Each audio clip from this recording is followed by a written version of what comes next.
I'm going to do a video today of the best covers to me of 2015, things that I came across going to my local comic shop, seeing things on eBay or on different kinds of Facebook groups, whatever, that caught my attention and said, I got to have this cover. And so there's a lot of stuff that came out in 2015, and I know that my selection here is really just going to scratch the surface. And I know that I'm not going to get all of them, but these are just ones that stood out to me. And they're not in any particular order. Well, I did try to put them in an alphabetical order of some kind for the most part, but I'm not ranking number one, number two. This is the top, just these are just the overall books this year that really appealed to me as far as the cover art's concerned. So I'm going to start off with Ant-Man number one. Ant-Man number 4. This was a really cool issue that kind of just jumped out at me. It was a Miami Vice thing. Ant-Man goes down to Miami and ends up opening a security company, and Grizzly ends up being one of his employees. So I thought this was a pretty cool cover. And the series wasn't that bad, but they stopped in October when they did the whole Marvel reboot thing, and I believe it's starting again from number 1. And I don't think I'll be following it. But the first issues that I did catch in this first series of 2015 was pretty good. Next book here is a mini-series, Archie vs. Predator. This is a cover here. Oh, pardon me. The Ant-Man that I just showed, that cover is by Mark Brooks. This Archie vs. Predator is a cover by Eric Powell. And this thing just immediately jumped out at me. Predator is awesome. And this is what you really want to happen in an Archie verse whoever, but it never seems to happen. I didn't actually get to this series yet, number 4-part series. I'm not really sure why I haven't read it yet, but I'll get to it eventually. And this cover was one of the ones that I really like this year. Another one here needs no introduction, really. Greg Capullo, Batman number 40. This is the Endgame series and was probably one of the hottest story arcs of the year. But this cover, I didn't even bother reading this, I'm going to be honest. I just wanted to keep this particular issue first print in unread, pristine condition. I got it in good plastic and thick backing board. So definitely one of the hot covers of this year. Many great covers by Greg Capullo, but this one here is the one that stands out. Another Batman here. Not only an awesome cover, but another series I think this year a lot of people were looking forward to. This just came out now. I believe just recently I just got my copy. This is the Neil Adams variant from Dynamic Forces. It was limited to 2,500 copies.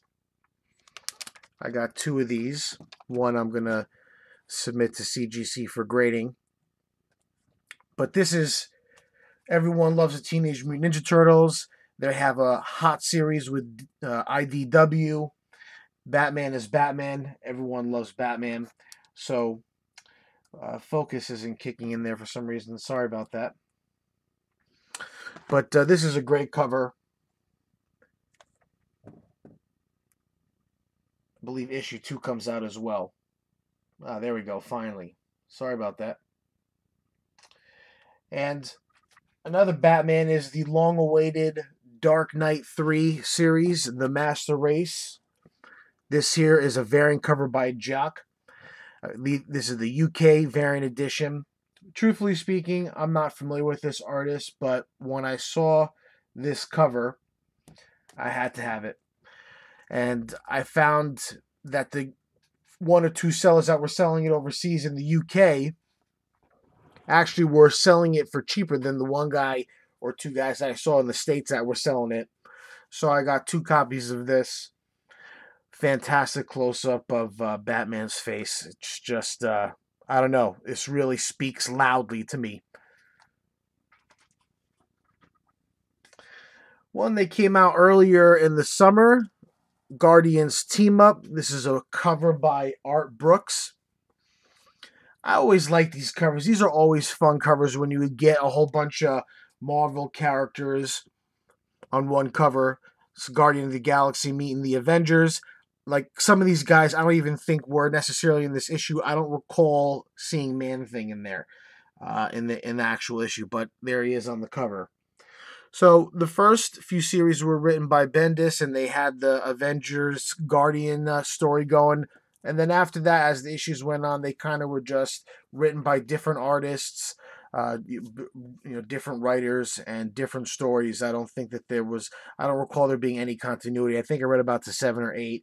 And there was another good one with Gamora and the She-Hulk where they meet up. That was a fun read. So this was a pretty decent series, but at some point, I think around issue 8 or 9, I kind of stopped reading it. But the first cover was pretty cool because you got a mashup of some of Marvel's, biggest stars on one cover. Okay, so the next one here is Howard the Duck #2. Little disclaimer with this one.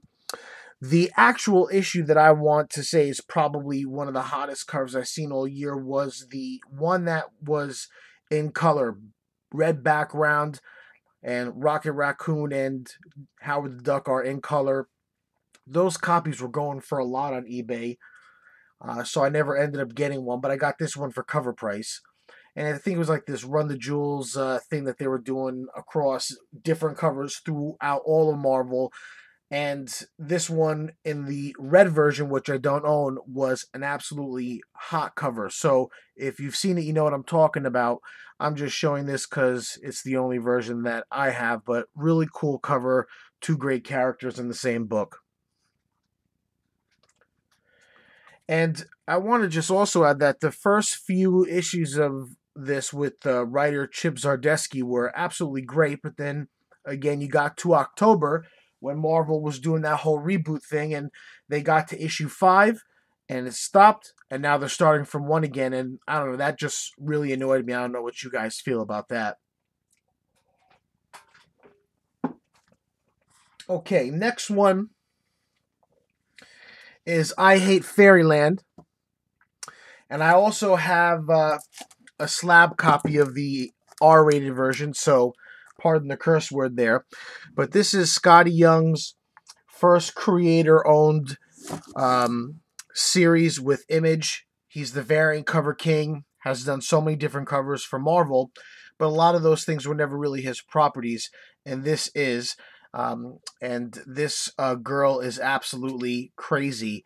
I'm forgetting her name for some reason. I want to say her name is like Gertrude or something crazy. But she's trapped in this Oz type world, and she's killing everything. Great colors. I love our Scotty Young. He's not afraid to use really bright colors that we're not traditionally used to seeing in many comic books in the mainstream. But I love this series. I love these two covers. Got this one here from Heroes Haven out in Florida. They were the first ones to have them on eBay for sale. 9.8 white pages.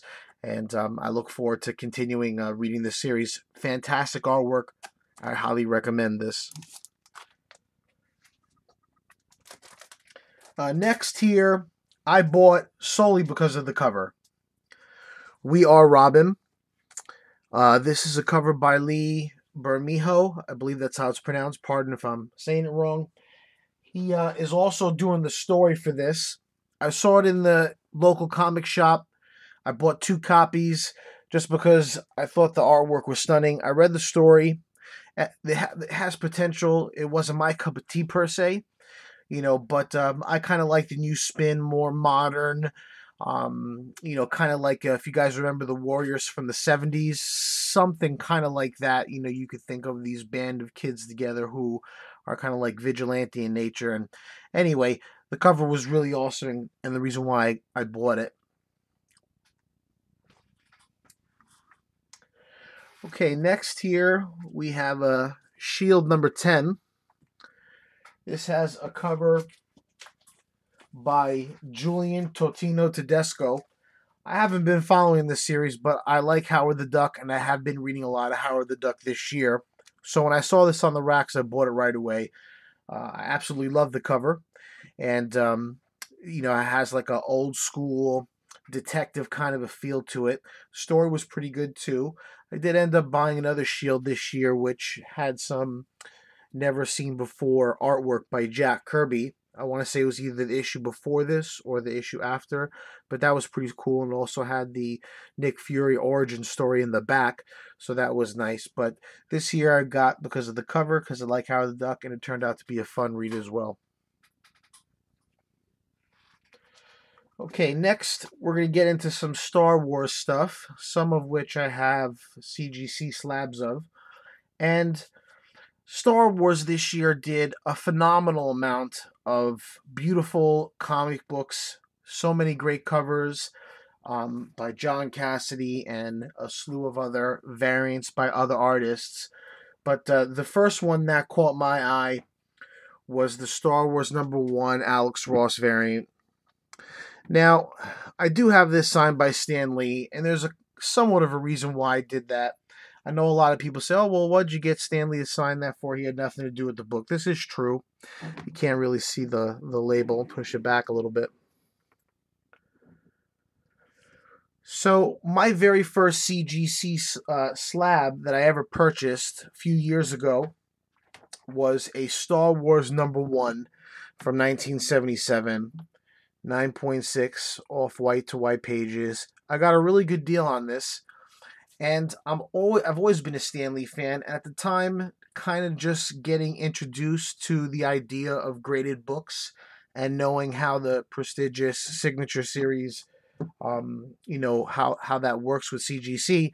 I saw this and I got it, and it was before all of the movie announcements for the next phase of Star Wars that releases today. Actually, Force Awakens is out as we speak. I got it, and you know what it's going for now. I actually made out as far as a good investment is concerned, because I paid way less than what this book is currently going for. Plus, it has a awesome signature by Stan Lee with perfect placement.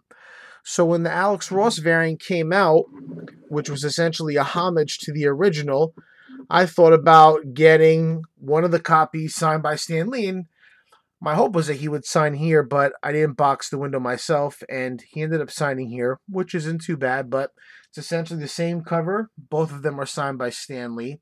But this Alex Ross variant, aside from the signature and however you might feel about it, signature aside, it's an absolutely beautiful cover, and Alex Ross absolutely nails it. So this is definitely on my list for one of the best covers this year.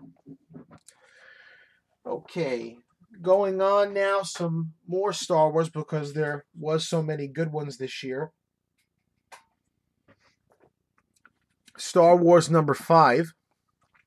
This cover here is really nice. John Cassidy, beautiful representation of Han and Leia and Luke's face, spot on. And these laser beams, what appears to be a TIE fighter behind them, those blue and the red blasts, they're just an awesome cover. So absolutely on my list for one of the top ones this year.